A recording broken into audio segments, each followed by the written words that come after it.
ಪಹಲ್ಗಾಮ್ನಲ್ಲಿ ನಡೆದಿರುವಂಥ ಈ ಪೈಶಾಚಿಕ ಕೃತ್ಯಕ್ಕೆ ಭಾರತ ಪ್ರತೀಕಾರದ ಪಣವನ್ನು ತೊಟ್ಟಿದೆ. ಒಂದಿಷ್ಟು ನಿರ್ಧಾರಗಳನ್ನು ಮಾಡಿದ್ದಾರೆ. Like Indus river treaty of 1960, 1960. After 9 years, 9 ವರ್ಷ ಆದ ನಂತರ ಒಪ್ಪಂದ ಎರಡು ದೇಶಗಳ ಮಧ್ಯೆ ನಡೆದಿದ್ದಂಥದ್ದು.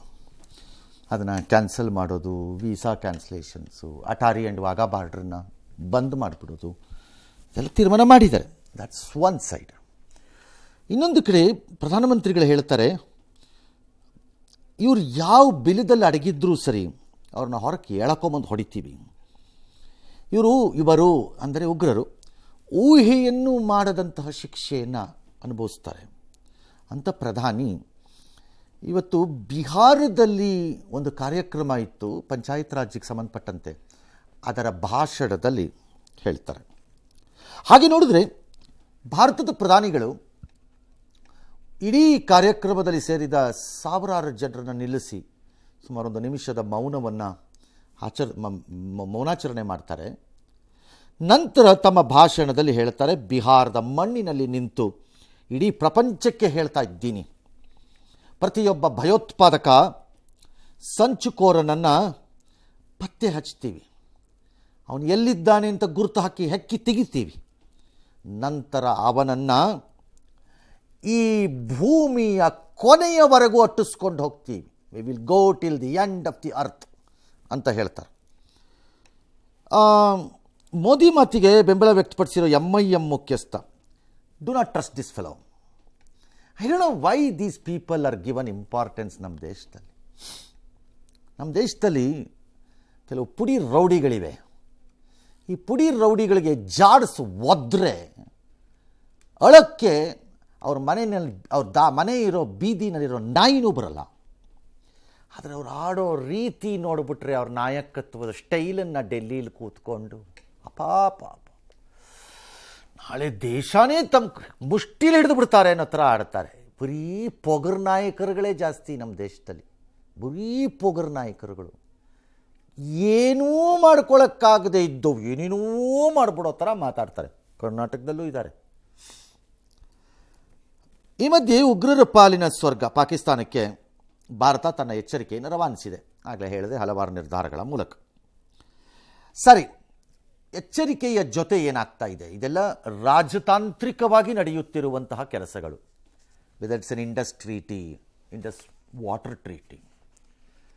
Indus water treaty is actually ನನ್ನ ಮನಸ್ಸು ತಡೀತಿಲ್ಲ. ನನ್ನ ಸಹೋದ್ಯೋಗಿಗಳದ್ದು ಇಂಪಾರ್ಟೆಂಟ್ ಅಲ್ಲ, ಬೇಡ ಅಂತ ಬಿಟ್ಟುಬಿಟ್ಟಿದ್ದಾರೆ. ಬಟ್ ಆದರೂ ನನ್ನ ಮನಸ್ಸು ತಡೀತಾ ಇಲ್ಲ, ಹೇಳ್ತಾ ಇದ್ದೀನಿ. ಯಾಕಂದರೆ ನನ್ನ ಸಹೋದ್ಯೋಗಿಗಳಿಗೆ ಬೇಡ ಅಂತ ನಿಮಗೆ ಬೇಡ ಅಂತ ಅನ್ಕೋಬಾರ್ದಲ್ಲ ನಾನು. ಅದಕ್ಕೆ ಇಂಡಸ್ ಟ್ರೀಟಿ ಈಸ್ ಕಾವೇರಿ ನದಿ ಗಲಾಟೆಯನ್ನು ನೋಡಿರುವಂಥ ಕರ್ನಾಟಕದ ಜನಕ್ಕೆ ಇದು ಅರ್ಥವಾಗುತ್ತೆ.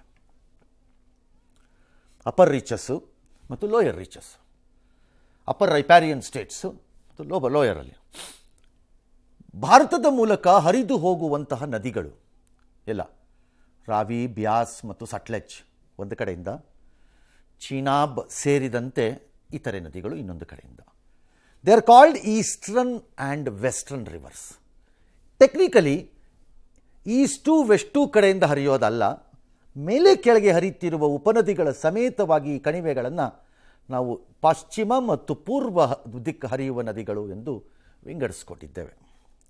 ಈ ಪೈಕಿ ಪೂರ್ವದ ನದಿಗಳೆಲ್ಲ ನಮ್ಮ ಕಡೆಗಿವೆ. ಪಶ್ಚಿಮದ ನದಿಗಳಲ್ಲಿ ಯಾವುದೋ ಒಂದು ಭಾಗದಲ್ಲಿ ಪಾಕಿಸ್ತಾನಕ್ಕೆ ಒಂದು ಭಾಗದ ನದಿ ನೀರುಗಳನ್ನು ನಾವು ಬಳಸ್ಕೋತೀವಿ, ವಿಚ್ ಈಸ್ ಬ್ಯಾಸ್, ರಾವಿ, ಸಟ್ಲೆಜ್. ಇದು ನಾವು ಸಂಪೂರ್ಣವಾಗಿ ಬಳಸ್ಕೋತೀವಿ ನಾವು ನಮ್ಮ ಕಡೆ ಎಲ್ಲದಕ್ಕೂ. ಆ ಕಡೆ ಇರುವಂತಹ ಝೇಲಂ, ಚೀನಾಬ್, ಆ ನದಿಗಳನ್ನು ಪಾಕಿಸ್ತಾನಕ್ಕೆ ಅದರಲ್ಲಿ 85-90% ನೀರನ್ನು ನಾವು ಪಾಕಿಸ್ತಾನ ಕೊಟ್ಟಿದ್ದೀವಿ. ಲೈಕ್ ನಾವು ಇಷ್ಟು TMC ನೀರಿಟ್ಕೊಂಡು ಇಷ್ಟು TMC ತಮಿಳ್ನಾಡಿಗೆ ಹೋಗಿರೋ ರೀತಿ ಆ ಕಡೆಗೆ ಹೋಗಿದೆ. ಆದರೆ ಪಾಕಿಸ್ತಾನದ ಕಡೆಗೆ ಹರಿತಾ ಇರೋ ಭರತ ಭೂಮಿಯಿಂದ ಹರಿತಾ ಇರೋ ನದಿಗೆ ಅಡ್ಡಲಾಗಿ ಹೈಡ್ರೋ ಎಲೆಕ್ಟ್ರಿಕ್ ಜಲವಿದ್ಯುತ್ ಉತ್ಪನ್ನವನ್ನು ಮಾಡುವ ಅಧಿಕಾರವನ್ನು ನಾವು ಉಳಿಸ್ಕೊಂಡಿದ್ದೇವೆ ಅಲ್ಲಿ. ನಾವು 4-6 ಡ್ಯಾಮ್ಗಳನ್ನು ಕಟ್ಟಿದ್ದೀವಿ ನಮ್ಮ ಕಡೆಯಲ್ಲಿ. One of the most famous dams ಈ ಭಾಗದಲ್ಲಿ ಕಟ್ಟಿರೋದ್ರಲ್ಲಿ Bhakra Nangal one of the most famous ಡ್ಯಾಮ್ಗಳು. ಅವರು ಡ್ಯಾಮ್ಗಳನ್ನು ಮತ್ತು ಬ್ಯಾರೇಜ್ಗಳನ್ನು ಕಟ್ಕೊಂಡಿದ್ದಾರೆ. ಆ ಕಡೆ ಅವರು ಕೂಡ ಕಟ್ಕೊಂಡಿದ್ದಾರೆ. ಇದನ್ನ ಈಗ ಅಬಯನ್ಸಲ್ಲಿ ಇಡ್ತಾ ಇದ್ದಾರೆ. ಅಂದರೆ ಅದನ್ನು ಅಲ್ಲಿಗೆ ಸ್ಥಗಿತಗೊಳಿಸ್ತಿದ್ದಾರೆ ಈ ಒಪ್ಪಂದವನ್ನು. ಏನಾಗುತ್ತೆ, ಒಂದು ವೇಳೆ ಭಾರತ ತೆಗೆದುಕೊಂಡಿರುವ ನಿರ್ಧಾರವನ್ನು ಟೆಕ್ನಿಕಲಿ ಹೇಗೆ ಜಾರಿಗೆ ತರುತ್ತೆ, ಹರಿಯೋ ಅಷ್ಟೊಂದು ನೀರನ್ನು ತಡೆದು ನಿಲ್ಲಿಸ್ಲಿಕ್ಕಾಗುತ್ತಾ ಪಾಕಿಸ್ತಾನದ ಕಡೆಗೆ ಹೋಗೋದನ್ನ ಅಂತ ಅನ್ನೋದೊಂದು ಪ್ರಶ್ನೆ ನನಗಿದೆ ತಾಂತ್ರಿಕವಾಗಿ. But still there are other methods to give trouble to ಪಾಕಿಸ್ತಾನ್ಗೆ. ನದಿಯ ನೀರಿನ ಹರಿವಿನ ವಿವರಗಳನ್ನು ನಾವು ಪಾಕಿಸ್ತಾನಕ್ಕೆ ಕೊಡಬೇಕಾಗಿಲ್ಲ. ಆಗ ಈ ಅಗ್ರಿಮೆಂಟ್ ಇಲ್ಲ ಅಂತಂದರೆ ಅದನ್ನು ನದಿ ನೀರನ್ನು ಸಂಗ್ರಹಿಸುವುದು ಮತ್ತು ರಿಲೀಸ್ ಮತ್ತು ಕಂಟ್ರೋಲ್ಸಲ್ಲಿ ನಮ್ಮ ಕೈಯಲ್ಲಿದೆ. ಅದು ನಾವು ಅವ್ರಿಗೆ ಹೇಳಬೇಕಾಗಿಲ್ಲ. ಅದನ್ನೆಲ್ಲ ಸತ್ತೋಗ್ತಾರೆ ನಾವೇನಾದ್ರು ಹೆಚ್ಚು ಕಡಿಮೆ ಮಾಡಿಬಿಟ್ರೆ. ಪ್ಲಸ್ 80% ಆರ್ ಈವನ್ 70% ಪಾಕಿಸ್ತಾನದ ಅರೌಂಡ್ 25% ಆಫ್ GDP ಏನಿದೆ ಅಗ್ರಿಕಲ್ಚರ್ನಲ್ಲಿ, ರೈಸ್, ಕಾಟನ್, ಶುಗರ್, ಈ ಎಲ್ಲ ಬೆಳೆಗಳು 70%, ರಫ್ಲಿ ಅರೌಂಡ್ 16-17 ಮಿಲಿಯನ್ ಏಕರ್ಸ್ಗೆ ಈ ನೀರೇ ಆಧಾರ. ಈ ನೀರು ನಿಂತರೆ ಪಾಕಿಸ್ತಾನದ ಎಕಾನಮಿ ಏನಿದೆ, ಆರ್ಥಿಕ ಇದು ಅಗ್ರಿಕಲ್ಚರಲ್ ಎಕಾನಮಿ ಕಿತ್ಕೊಂಡು ಹೊರಟೋಗುತ್ತೆ. ತಡ್ಕೊಳ್ಳೋಕ್ಕೂ ಆಗಲ್ಲ ಅವ್ರ ಕೈಯಲ್ಲಿ ಅದನ್ನು. That's the problem. ಈಗ ಇದನ್ನು ಆ್ಯಕ್ಟ್ ಆಫ್ ವಾರ್ ಅಂತ ಟ್ರೀಟ್ ಮಾಡ್ತೀವಿ ಅಂತ ಪಾಕಿಸ್ತಾನ ಹೇಳಿದೆ ಇವತ್ತು ಸಭೆ ಮಾಡಿಕೊಂಡು. We don't have to worry, because act of ವಾರೇ ಅದು. ಎಕ್ಸಾಕ್ಟ್ಲಿ ನಾವು ಹೇಳ್ತಿರೋದು ಅದೇನೆ. ಅದನ್ನು ಆ್ಯಕ್ಟ್ ಆಫ್ ವಾರ್ ಮಾಡಬೇಕು. ಯಾಕೆ? ಭಾರತದ ಒಳಕ್ಕೆ ಉಗ್ರರನ್ನ ತರಬೇತು ಮಾಡಿ ಮಾಡಿ ಮಾಡಿ ನಮ್ಮ ದೇಶದೊಳಗೆ ಕಳಿಸಿ ಆಗಾಗ್ಗೆ ನಮ್ಮ ಜನರನ್ನ ಶೂಟ್ ಮಾಡಿಸೋ ಪಾಕಿಸ್ತಾನ, ಪ್ರಪಂಚದಲ್ಲಿರುವ ಬಹುತೇಕ ಉಗ್ರರನ್ನ ತನ್ನ ಮಡಿಲಲ್ಲಿ ಇಟ್ಟುಕೊಂಡು ಮಮತೆಯಿಂದ ತಾಯಿಯಂತೆ ಪೋಷಿಸುವ ಪಾಕಿಸ್ತಾನ ನಮ್ಮ ದೇಶದ ಮೇಲೆ ಈಗಾಗಲೇ ವಾರನ್ನು ಡಿಕ್ಲೇರ್ ಮಾಡಿಲ್ವೇ? As simple as it is. Let see ಇದು ಎಲ್ಲಿಗೆ ಹೋಗುತ್ತೆ ಅಂತ. ಇನ್ನು ಅಟಾರಿ ಮತ್ತು ವಾಘಾ ಬಾರ್ಡರ್ ಏನಿದೆ, it's a joint border actually, established long ago. ಈಗಲ್ಲ, ಅದು ಆಲ್ಮೋಸ್ಟ್ 3 ದಶಕದ ಹಿಂದೆ ಎಸ್ಟಾಬ್ಲಿಷ್ ಆಗಿರೋದು. ಈ ಬಾರ್ಡ್ರಿಂದ ಒಂದು 26, 27, 28 ಕಿಲೋಮೀಟರ್ ಇರಬೇಕಷ್ಟೇ ಲಾಹೋರ್ಗೆ. ಅಷ್ಟೇ.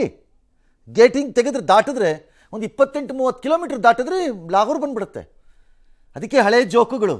ಪಾಕಿಸ್ತಾನದ ಆರ್ಮಿ ನಮ್ಮ ಕಡೆಗೆ ಬರ್ತಿದ್ದಾಗ ಯುದ್ಧದಲ್ಲಿ, ನಾವು ವಿ ವಿಲ್ ಹ್ಯಾವ್ ಬ್ರೇಕ್ಫಾಸ್ಟ್ ಲಾಹೋರ್ನಲ್ಲಿ, ಲಂಚ್ ಇನ್ ಡೆಲ್ಲಿ ಅಂತ ಜೋಕ್. ಅಷ್ಟು ಹತ್ತಿರ ಇದೆ ಅದು. ಅದನ್ನು ಬಂದ್ ಮಾಡಿದ್ದಾರೆ ಈಗ. ಪ್ರತಿಯೊಂದು ಸಾಮಗ್ರಿಯೂ ಇಲ್ಲೇ ದಾಟ್ತಾ ಇತ್ತು. ಅದಕ್ಕೆ ಪ್ರತಿಕಾರವಾಗಿ ಪಾಕಿಸ್ತಾನ ಹೇಳಿದೆ, ನಿಮ್ಮದನ್ನು ಬಿಡಲ್ಲ ಅಂತ. ತೊಂದರೆ ಇಲ್ಲ, ಇಟ್ಸ್ ಆಲ್ ರೈಟ್. $1 ಬಿಲಿಯನ್, ಒಂದು $500 ಬಿಲಿಯನ್ ರುಪಿ ವೈಸಲ್ಲಿ ನಮಗೆ ಲಾಸ್ ಆದರೆ ಆಗಲಿ, ಏನೀಗ? This is A problem.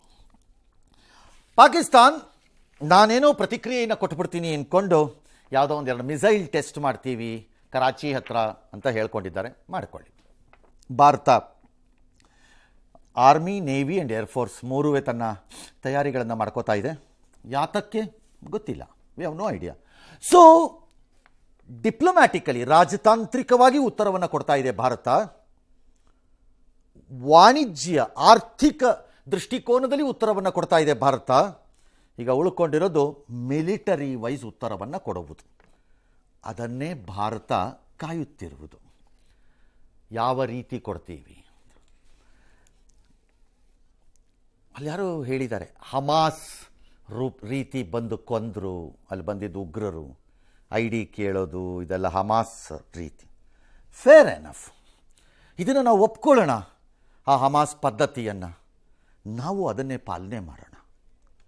ಯಾವ ಹಮಾಸು ಹೇಡಿಗಳಂತೆ ರಾತ್ರಿ ಬೆಳಗಿನ ಜಾವದಲ್ಲಿ ನುಗ್ಗಿ ಇಸ್ರೇಲ್ನ ಕಡೆ ಬಂದು ಅಲ್ಲಿಯ ಹೆಣ್ಣು ಮಕ್ಕಳನ್ನು ಎತ್ಕೊಂಡು ಹೋಗಿ ರೇಪ್ ಮಾಡೋದು, ಸಾಯಿಸೋದು, ಈಗಲೂ ಅವ್ರನ್ನ ಒತ್ತೆಯಾಳುಗಳಾಗಿ ಇಟ್ಟುಕೊಂಡು ಹೇಡಿಗಳಂತೆ ಗಡ್ಡ ಬಿಟ್ಟಿದ್ರು ನೀವು ಕೊಂಡು ಓಡಾಡ್ತಿದ್ದಾರೋ, ಅವರಿಗೆ ಇಸ್ರೇಲ್ ಏನು ಮಾಡ್ತಾ ಇದೆಯೋ ಆ ಹಮಾಸ್ ಹೆಸರಿನಲ್ಲಿ ಪ್ಯಾಲೆಸ್ಟೈನಿನ ನಿರ್ನಾಮವನ್ನು, ಅದೇ ನಿರ್ನಾಮವನ್ನು ಭಾರತ ಮಾಡಬೇಕೀಗ. Let them follow Hamas style, we will follow the answer to Hamas style. ಅಲ್ಲೇನಾಗ್ತಾ ಇದೆ ಅದೇ ಉತ್ತರ ಕೊಡಬೇಕು. ಅದೇ ಉತ್ತರ ಕೊಡಬೇಕು. ಹೊರಗಡೆ, ಒಳಗಡೆನಲ್ಲಿ ಒಂದು ವೇಳೆ ಜಮ್ಮು ಮತ್ತು ಕಾಶ್ಮೀರದ ಒಳಗಡೆ ಯಾವುದಾದ್ರೂ ಒಂದು ಗ್ರಾಮದಲ್ಲಿ ಆ ಗ್ರಾಮದ ಒಳಗಡೆ ಯಾವುದಾದ್ರೂ ಒಂದು ರಸ್ತೆಯಲ್ಲಿ ಯಾರಾದರೂ 4 ಜನ, ಸಾಕು 4 ಜನ ಉಗ್ರರಿಗೆ ಸಪೋರ್ಟ್ ಮಾಡಿದ್ದಾರೆ ಅಂದರೆ ಹೋಲ್ ಊರನ್ನೇ ಡಮಾಲಿಷ್ ಮಾಡಬೇಕು, ಬಿಡ್ಕೊಡ್ತು. ಊರನ್ನೇ ಮುಗಿಸ್ಬಿಡ್ಬೇಕು. ನೋಡೇ ಬಿಡೋಣ ಇಲ್ಲಿಗೆ ಬರ್ತಾರೆ ಇವರು ಅಂತಾಗ. Exactly the same style of Hamas follow ಮಾಡ್ತೀವಿ ಅಂದರೆ ಫಾಲೋ ದಿ ಇಸ್ರೇಲ್ ಪಾಲಿಸಿ. ಸಿಕ್ಕಲ್ಲಿ ಗುಂಡು ಹೊಡೆದು ಸಾಯಿಸ್ಬೇಕು. ಒಳಗಡೆ ಆದರೂ ಸರಿ, ಹೊರಗಡೆ ಆದರೂ ಸರಿ. ಅಮಾಯಕರಲ್ಲ, ಭಯೋತ್ಪಾದಕರು ಮತ್ತು ಅವರ ಬೆಂಬಲಿತರಿಗೆ ಹೇಳ್ತಾ ಇರೋದು. Let's follow. ಪ್ಯಾಲೆಸ್ಟೈನ್ ಮಾಡಿಬಿಡ್ತೀವಿ ಜಮ್ಮು ಕಾಶ್ಮೀರನ ಅಂತ ಅವನು ಯಾವನೋ ಉಗ್ರ ಬುರ್ಡೆ ಬಿಟ್ಟಿದ್ದಾನಂತೇಳಿ ಯಾರಿಗೊಬ್ರಿಗೆ ಗುಂಡು ಹೊಡೆದಾಗ, ಅಯ್ಯೋ ಮೂರ್ಖ, ನೀನೇನು ಪ್ಯಾಲೆಸ್ಟೈನ್ ಮಾಡೋದು, ನಾವೇ ಮಾಡ್ತೀವಿ ಬಾಯಿಲಿ ಅಂತ ಮಾಡಬೇಕು. ಹೆಂಗಿರಬೇಕು ಅಂದರೆ, ಈಗ ವಿಲ ಒದ್ದಾಡುತ್ತಾ ತಿನ್ನಕ್ಕೆ ಅನ್ನ ಇಲ್ಲದೆ ಕಂಡು ಕಡೆ ಬಿಕ್ರಾಸಿಗಳ ಥರ ಓಡ್ತಾ ಇದ್ದಾರಲ್ಲ, ಅವತ್ತು ಮಾಡಿದ್ದ ಹಮಾಸಿನ ತಪ್ಪಿನಿಂದ ಪ್ಯಾಲೆಸ್ಟೈನ್ ಒಳಗಡೆ ಪಾಪ ಆ ಪರಿಸ್ಥಿತಿಗೆ ತರಬೇಕು. ಅವರ ಬೆಂಬಲಿಗರು ಮತ್ತು ಪಾಕಿಸ್ತಾನದ ಸಿಂಪತೈಸರ್ಸ್ ಇಬ್ಬರನ್ನು ಒಳಗಡೆ ಇರೋರನ್ನ ಆ ಪರಿಸ್ಥಿತಿಗೆ ತರಬೇಕು. ಆಗ ಸರಿ ಹೋಗುತ್ತೆ. ಎಸ್, ಉಗ್ರರ ಕೃತ್ಯ ಕುರಿತು ಕೇಂದ್ರ ಸರ್ಕಾರ ಸರ್ವಪಕ್ಷ ಸಭೆ ನಡೆಸಿತು. ರಕ್ಷಣಾ ಸಚಿವ ರಾಜನಾಥ್ ಸಿಂಗ್, ಕೇಂದ್ರ ಗೃಹ ಸಚಿವ ಅಮಿತ್ ಶಾ ಅವರು ಭದ್ರತೆಯ ಕುರಿತಾಗಿ ಕ್ಯಾಬಿನೆಟ್ ಸಮಿತಿಯ ಸಭೆಯಲ್ಲಿ ತೆಗೆದುಕೊಂಡ ನಿರ್ಧಾರಗಳ ಕುರಿತಾಗಿ ವಿಪಕ್ಷಗಳ ನಾಯಕರಿಗೆ ಮಾಹಿತಿಯನ್ನು ಕೊಟ್ಟರು. ಜೊತೆಗೆ ಮುಂದಿನ ಕ್ರಮಗಳ ಕುರಿತಾಗಿ ಸಭೆಯಲ್ಲಿ ಚರ್ಚೆಯನ್ನು ನಡೆಸಲಾಯಿತು. ಪಹಲ್ಗಾಮ್ನಲ್ಲಿ ಪ್ರವಾಸಿಗರ ಮೇಲೆ ದಾಳಿ ಮಾಡಿದ್ದಕ್ಕೆ ಒಂದೊಂದೇ ವಿಡಿಯೋ ಬರ್ತಾ ಇದೆ. ಇನ್ನೂ 4 ಬರ್ಬೋದು. ಹೇಗೆ ಗುಂಡು ಹೊಡಿತಿದ್ದ, ಎದುರು ನಿಲ್ಲಿಸ್ಕೊಂಡು ಹೊಡಿತಿದ್ದ ಅಂತ. ಅದನ್ನು ಆಕೆ ಪಾಪ ಡಾಕ್ಟ್ರ್ ಹೇಳ್ತಿದ್ರಲ್ಲ, ಮೇಡಮ್ ಸುಜಾತ ಅವರು ಹೇಳ್ತಿದ್ರು ಪಾಪ ಹೇಗೆ ಅಂತ. ಮಂಗಳೂರಿನಲ್ಲಿ ಕಿಡಿಗೇರಿ ಒಬ್ಬ ಟ್ವಿಸ್ಟ್ ಕೊಡ್ತಾನಂತೆ. 23ರಲ್ಲಿ ಮಹಾರಾಷ್ಟ್ರದ ಪಾಲ್ಘರ್ನಲ್ಲಿ 3 ಮುಸ್ಲಿಮನ್ನು ಕೊಲ್ಲಾಗಿತ್ತು. ಆರೋಪಿ ಚೇತನ್ ಸಿಂಗ್ಗೆ ಸಾರ್ವಜನಿಕವಾಗಿ ನೆಣಿ ಹಾಕಲಿಲ್ಲ. ಈ ಕಾರಣಕ್ಕೆ ಕಾಶ್ಮೀರದಲ್ಲಿ ಈಗ ಕೃತ್ಯ ನಡೆದಿದೆ. ನಿಚ್ಚು ಮಂಗಳೂರು ಅನ್ನೋ ಫೇಸ್ಬುಕ್ ಪೇಜ್ನಲ್ಲಿ ಬರ್ಕೊಂಡಿದೆ. ಬಂಧಿಸಬಾರ್ದು, ಇವನನ್ನು ಬಂಧಿಸಬೇಡಿ, ಸರ್ಕಲ್ಲಲ್ಲಿ ನಿಲ್ಲಿಸಿ ಕಲ್ಲೊಡ್ದು ಸಾಯಿಸ್ರಿ ಅವ್ನು ಹೇಳ್ತೀನಿ ಹಂಗಾರೆ. ಇಡಿಯಟ್ಟಿಗೆ ದೇಶ ಸಾಯ್ತಾ ಇದೆ, ಇಂಥ ಕಚಡ ಕೆಲಸ ಮಾಡ್ತಾನಂತೆ ಅವನು. ಯಾವನೋ ಬಂಧಿಸ್ತಾರೆ. ಇದನ್ನೇ ನಾನು ಹೇಳ್ತಿರೋದು. ಬಚ್ಚಲು ಬಾಯಿಗಳು, ಪಾಕಿಸ್ತಾನದ ಅನುಕಂಪ ತೋರಿಸುವ ಕಚಡಗಳು ದೇಶದೊಳಗಡೆ ಇರೋರು, ಭಯೋತ್ಪಾದಕರಿಗೆ ಬೆಂಬಲ ಕೊಡುವಂತೆ ಮಾತನಾಡೋರು ಮತ್ತು ಹೊರಗಡೆ ಇರುವ ಪಾಪಿಗಳು ಪಾಕಿಸ್ತಾನಿಗಳಿಗೆ ಇಷ್ಟೋ ಜನಕ್ಕೆ ಒಂದೇ ಟ್ರೀಟ್ಮೆಂಟ್ ಕೊಡಬೇಕು. ಆ ಟ್ರೀಟ್ಮೆಂಟ್ ಯಾವುದು? ಹಮಾಸ್ಗೆ ಇಸ್ರೇಲ್ ಕೊಟ್ಟಿರೋ ಟ್ರೀಟ್ಮೆಂಟ್. ಯಾಕಂದರೆ ನಿಮ್ಮದು ಗಾಡ್ ಫಾದರ್ ಹಮಾಸ್ ತಾನೆ, ಲೆಟ್ ಇಟ್ ಬಿ. ಇವನು ಮಂಗಳೂರಿನವನು ಎಳ್ಕೊಂಬನ್ರಿ, ಮೂತಿ ಗುಡಿರಿ ಅವ್ನಿಗೆ ಹೇಳ್ತೀನಿ. ಹಿಂದೂ ಸೈಡಲ್ಲಿ ನಾಳೆ ಯಾರಾದರೂ ಈ ಥರದ್ದನ್ನು ಹಾಕಿದ್ರು ಇದೇ ಹೇಳ್ತೀನಿ, ಹಾಕ್ಬೇಡಿ. ಮಾಡೋರು ಆ ಕೆಲಸ ಮಾಡಲಿ, ಆ ಕೆಲಸ ಮಾಡಿ ಅಂತವ್ರಿಗೆ ಹೇಳೋಣ ಸರ್ಕಾರಕ್ಕೆ. ನಾವೇ ಹಾಕಿಲ್ಲ ಹಾಕಬೇಕು ಅದನ್ನು.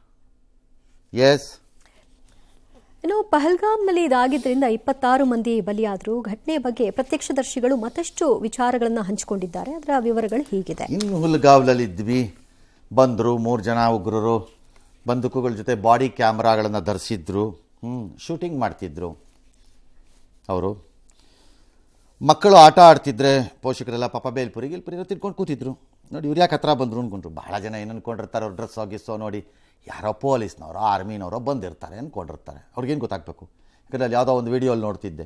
ಇದೆಲ್ಲ ಘಟನೆ ಆದಮೇಲೆ ನಿಜವಾದ ಭಾರತೀಯ ಯೋಧರು ಬಂದಾಗ ಆಕೆ ನಮ್ಮನ್ನು ಸಾಯಿಸಿ ಇನ್ನೂ ತೃಪ್ತಿ ಆಗದೆ ಇದ್ದರೆ ಅಂತೇನೋ ಕೇಳ್ತಿರ್ತಾಳೆ. ಆಗ ಅವನು ಯೋಧ ಹೇಳ್ತಾನೆ, ಇಲ್ಲ ನಾನು ಭಾರತೀಯ ಸೈನ್ಯದ ಯೋಧ, ನಾನು ಗಾಬರಿ ಮಾಡ್ಕೋಬೇಡಮ್ಮ ಅಂತ ಹೇಳ್ತಿರ್ತಾನೆ. ಹಾಗಾಗಿ ಜನ ಅಂದ್ಕೊಂಡಿರ್ತಾರೆ ಬಂದಾಗ ಯಾರೋ ಪೊಲೀಸ್ನವರು. ಯಾಕಂದರೆ ಅಲ್ಲಿ ಒಂದು AK-47 ಹಿಡ್ಕೊಂಡು ಒಬ್ಬ SLRನೋ AK-47ಗಳನ್ನು ಹಿಡ್ಕೊಂಡು ಪೊಲೀಸ್ನವ್ರು ಓಡಾಡೋದು ಬರೀ ಕಾಮನ್. ನಮ್ಮ ಬೆಂಗಳೂರಲ್ಲಿ ಆ ದೃಶ್ಯ ಇಲ್ಲ. ಸೌತಲ್ಲಿ, ದಕ್ಷಿಣ ಭಾರತದಲ್ಲಿ ನಮ್ಗೆ ಆ ಥರ ದೃಶ್ಯ ಕಡಿಮೆ. ಯಾರೋ VIP ಬಂದಾಗ ಹಿಂಗೆ ಒಬ್ಬ ಹಿಂಗೆ ಹಿಡ್ಕೊಂಡು 4 ಜನ ಓಡಾಡ್ತಿರ್ತಾರೆ ಬಿಟ್ಬಿಟ್ರೆ ನಮಗೆಲ್ಲಿದೆ ಆ ಥರ ದೃಶ್ಯ.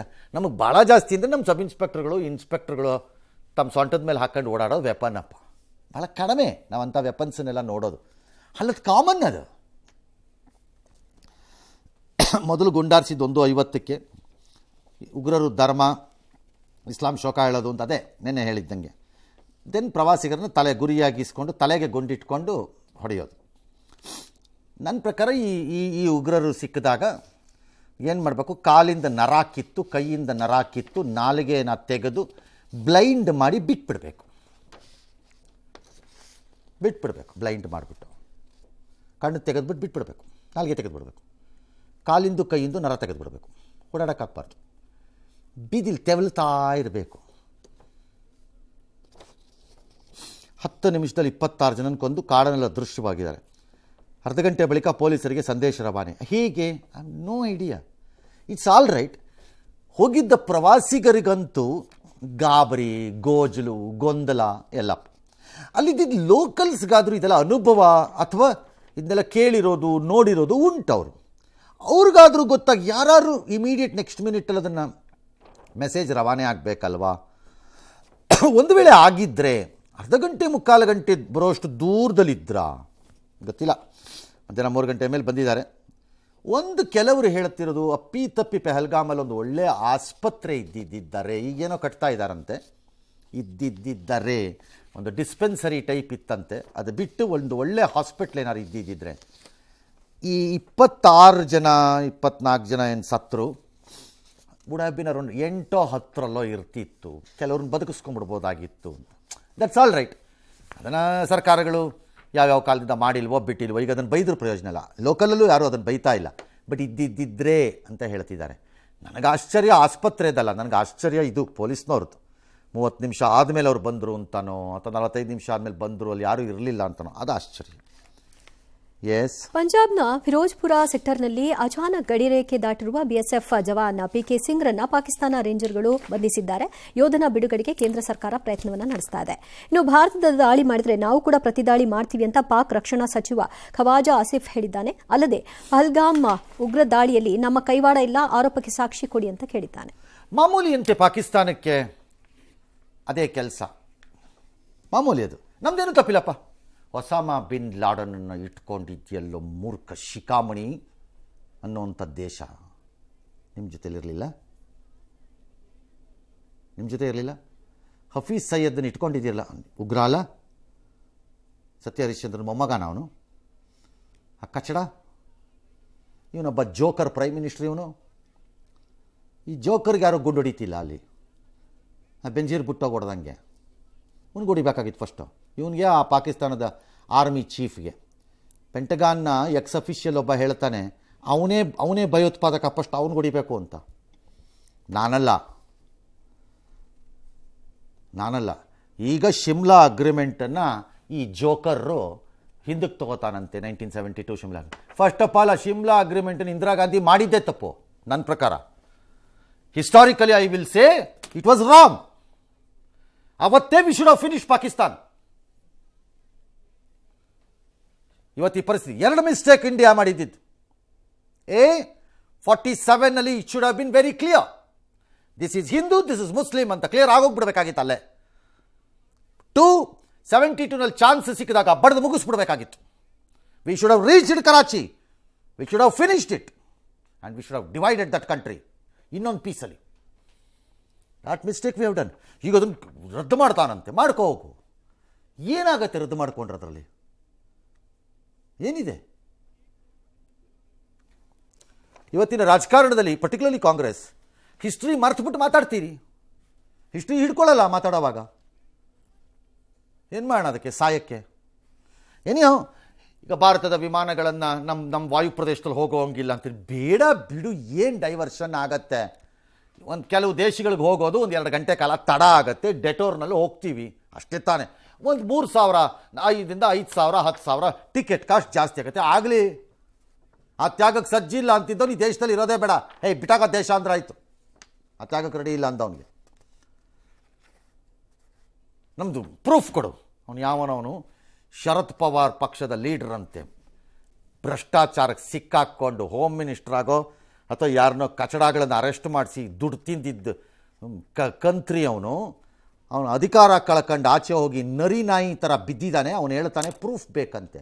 ನಿನ್ನ ಹೆಂಡತಿ ನಾನಿದ್ದಿದ್ರೆ ಹೇಳ್ತಿದ್ದೆ ಅವನಿಗೆ, ನಿನ್ನ ಹೆಂಡತಿ ಮಕ್ಕಳನ್ನು ಕಳಿಸ್ಕೊಡು, ಗುಂಡು ಹೊಡೆದು ಬಿಟ್ಟು ಮೊಬೈಲಲ್ಲಿ ಶೂಟ್ ಮಾಡಿಬಿಟ್ಟು ಕಳಿಸ್ಕೊಡ್ತೀವಿ ಪ್ರೂಫ್ನ ಅಂತ ನಾನು ಹೇಳ್ತಿದ್ದೆ. ಅವನೇನ ನನ್ನ ಜರ್ನಲಿಸಮ್ ಪರಿವ್ಯಾಪ್ತಿಯಲ್ಲಿ ಅವನು ಇದ್ದಿದ್ದಿದ್ರೆ ಕಚಡಗಳಂತಂದು. ಈ ಮಧ್ಯೆ ಪಾಕಿಸ್ತಾನದ ರಾಯಭಾರಿ ಕಚೇರಿ ಬೆಂಗಳೂರಿನಲ್ಲಿ, ಡೆಲ್ಲಿನಲ್ಲಿ ಅವನು ಕೇಕ್ ತಗೊಂಡು ಹೋಯ್ತಿದ್ದಂತೆ. ಟಿ ವಿನವರೆಲ್ಲ ಅವನನ್ನು ಅಟ್ಯಾಕ್ ಮಾಡಿ ಹಿಡ್ಕೊಂಡು ರುಬ್ಬಾಕಿದ್ದಾರೆ. ಏನು ಸಮಾಚಾರ ಅಂತ. ಇದು ಅಂದರೆ ಅವನು ಕೇಕ್ ತಗೊಂಡು ಹೋಗಿದ್ದಾನೆ. ಏನಕ್ಕಪ್ಪ ಕೇಕ್ ತಗೊಂಡೋಯ್ತಾರೆ ಅಂತ ನನಗೆ ಅರ್ಥನೇ ಆಗ್ತಿಲ್ಲ ರೀ ಮೋದಿ ಸಾಹೇಬ್ರೆ. ಆ ಪಾಕಿಸ್ತಾನದ ಎಂಬೆಸಿ ಯಾಕ್ರಿ ಇರಬೇಕು? ಈಗಲೂ 30 ಜನಕ್ಕೆ ಇಳಿಸೋಣ, ಆ ಕಡೆನೂ 30 ಜನಕ್ಕೆ ಇಳಿಸೋಣ, ಈ ಕಡೆ 3 ಜನನ ಕಳಿಸ್ಬಿಡೋಣ, ಆ ಕಡೆ 3 ಜನನ ಕರ್ಕೊಂಬಂದ್ಬಿಡೋಣ ರೇ. ನಿಮ್ಮ ತಲೆನಲ್ಲಿ ಏನಿದೆ? ಒಳ್ಳೆ ಕಥೆ ಆಯಿತು. ನೀವೇನು ದೊಡ್ಡ ಮನುಷ್ಯ ಅನ್ಕೊಂಡಿದ್ದೆ ನಾನು. ಆ ಪಾಕಿಸ್ತಾನದ ಎಂಬೆಸಿ ಯಾಕಪ್ಪ ಬೇಕು? ಬೀಗ ಹಾಕ್ರಿ, ಒಳಗಡೆಗೆ ಜೇಡ ಕಟ್ಕೊಂಡು ಸಾಯಿಲಿ. ನಿಮ್ಮದು ಏನಕ್ಕೆ ಬೇಕದು? ವೀಸಾ ಕ್ಯಾನ್ಸಲ್ ಅಂತೆ ನಮ್ಮ ದೇಶದವ್ರು. ಇಷ್ಟು ದಿನ ಯಾಕಪ್ಪ ಕೊಡ್ತಿದ್ರಿ? ಇನ್ನೂ ಕೊಡ್ತಾ ಇದ್ರಾ? ಅಯ್ಯೋ, ನಿಮ್ಮ ಬುದ್ಧಿಗೆ ಇಷ್ಟು ಸಾರೆ ಹಿಡಿಬೇಕು ನಿಮ್ಮದು ಅಮಿತ್ ಶಾ ಬ್ರೈನ್ ಗಂಗಾರಿಗ. ಇನ್ನೂ ಯಾಕೆ ಕೊಡ್ತಿದ್ರಿ ವೀಸಾ ಇಷ್ಟು ದಿನ? ನಂಗೆ ಅರ್ಥನೇ ಆಗಲ್ಲಪ್ಪ ಇವ್ರದ್ದು. ಪಾಕ್ ಕ್ರಿಕೆಟಿಗ ದಾನಿಶ್ ಕನೇರಿಯಾ ಹೇಳ್ತಾನೆ, ನಾನು ಮುಸ್ಲಿಂ ಆಗಿದ್ದಕ್ಕೆ ನಾಚಿಕೆ ಆಗ್ತಿದೆ. ಕಾರಣ ಈ ಪಾಕಿಸ್ತಾನದ ಕೈವಾಡ ಇದೆ ಇದರಲ್ಲಿ. ಬಾಲಿವುಡ್ ಗಾಯಕರು ಸಲೀಂ ಮರ್ಚೆಂಟ್ ಖಂಡನೆ ಅಂತೆ. ಅವನು ಯಾವನೋ ಪಾಕಿಸ್ತಾನದ ಒಬ್ಬ ಹೀರೋ ಅಂತೆ, ಅವನದ್ದು ಯಾವುದೋ ಫಿಲಮ್ ಅಂತೆ, ಅದು ರಿಲೀಸ್ ಯಾವುದೋ ಮೀಡಿಯಲ್ಲಿ ನೋಡಿದ್ರೆ ಅಷ್ಟು ಬ್ಲಾಕ್ಡ್. ಏಯ್, ಅವನು ಯಾವನೋ ಅವನು ಪದ ಹಾಕಿದವನು ಬ್ಲಾಕ್ಡ್ ಅಂತ. Blocked is a wrong word. ಬರ್ಕೂಡ್ದದು ಒಳಕ್ಕೆ, ಬ್ಯಾಂಡ್ ಅನ್ಬೇಕು, ಬ್ಲಾಕ್ಡ್ ಅಲ್ಲ. ಎಸ್.